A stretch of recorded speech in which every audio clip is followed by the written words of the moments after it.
hogaamiyaha ciidankii Qustandiniya Yaziid bin Mucaawiya iyo walaalkiis Xuseyn bin Cali ayaa ceshan waayay ilinta kadib markay arkeen oday 80 jir ah kaas oo qaadanayo neeftiisii ugu dambeysay.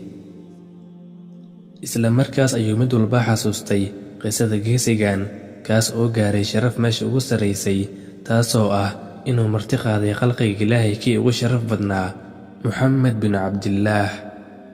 markaas oo ay duqaan iyo xoogaa muslimiin ah carabta kula dagaalami jireen dhulka saxaraha ah iyadoo ciidankoodana uusan ka badnayn 1000 askari.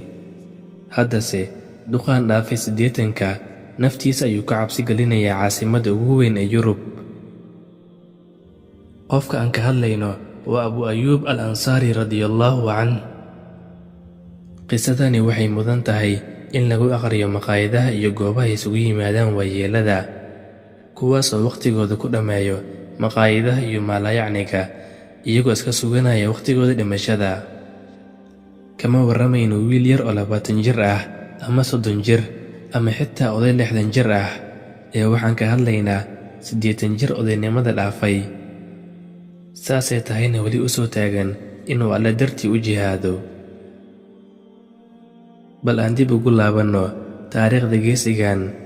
maalinkii uu Nebiga sallallahu calayhi wasallam u soo hijrooday magaalada Madiina, qof walba oo reer Madiina wuxuu rabay inuu helo sharafta ah martiqaadka qofka uga fadliga badan khalqiga Alle. Nebiga sallallahu calayhi wasallam isagoo dhoola caddeynaya ayuu dhahayay, hasha uga leexda waddada way amran tahay. 7 sano dushooda ayuu Alle ka soo doortay Abu Ayyub al-Ansaari radiyallahu canhu inuu marti qaado Nebiga sallallahu calayhi wasallam. Abu Ayyubna si degdeg ah ayuu u qaatay alaabtii Nebiga sallallahu calayhi wasallam. guriga Abu Ayyub al-Ansaari radiyallahu canhu wuxuu ka koobnaa 2 dabaq. Nebiga ayuuna ku dhahay qaybta kore deg, sababtoo ah wuxuu ku xishoonayay rasuulka Ilaahay korkiisa inuu dego. Nebiga sallallahu calayhi wasallam wuxuu u sheegay dabaqa hoose inuu rabo, laakiinse Abu Ayyub ma uusan seexan jirin hurdo wanaagsan, sababtoo ah wuxuu ka walwalsanaa rasuulka Ilaahay oo hoostiisa jiifo.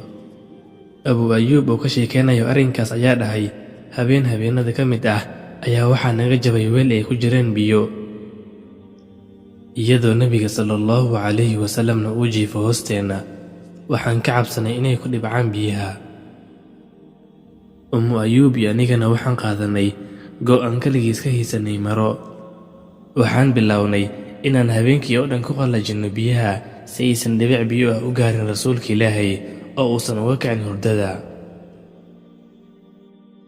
xilligii uu amiirka ahaa Mucaawiya bin Abi Sufyaan ayaa waxaa baxay ciidan uu hogaaminayo Yaziid bin Mucaawiya. ciidankaasna waxaa ku jiray Xuseyn bin Cali, Cabdullaahi bin Cumar, Cabdullaahi bin Cabbaas, Cabdullaahi bin Zubayr iyo Cabdullaahi Camar bin al-Caas. waxayna ku wajahnaayeen caasimadda boqortooyada Room ee Qustandiniya. Abu Ayyub isagoo oo dhaafay 80-ka ayuu diiday inuu ka haro jihaadka.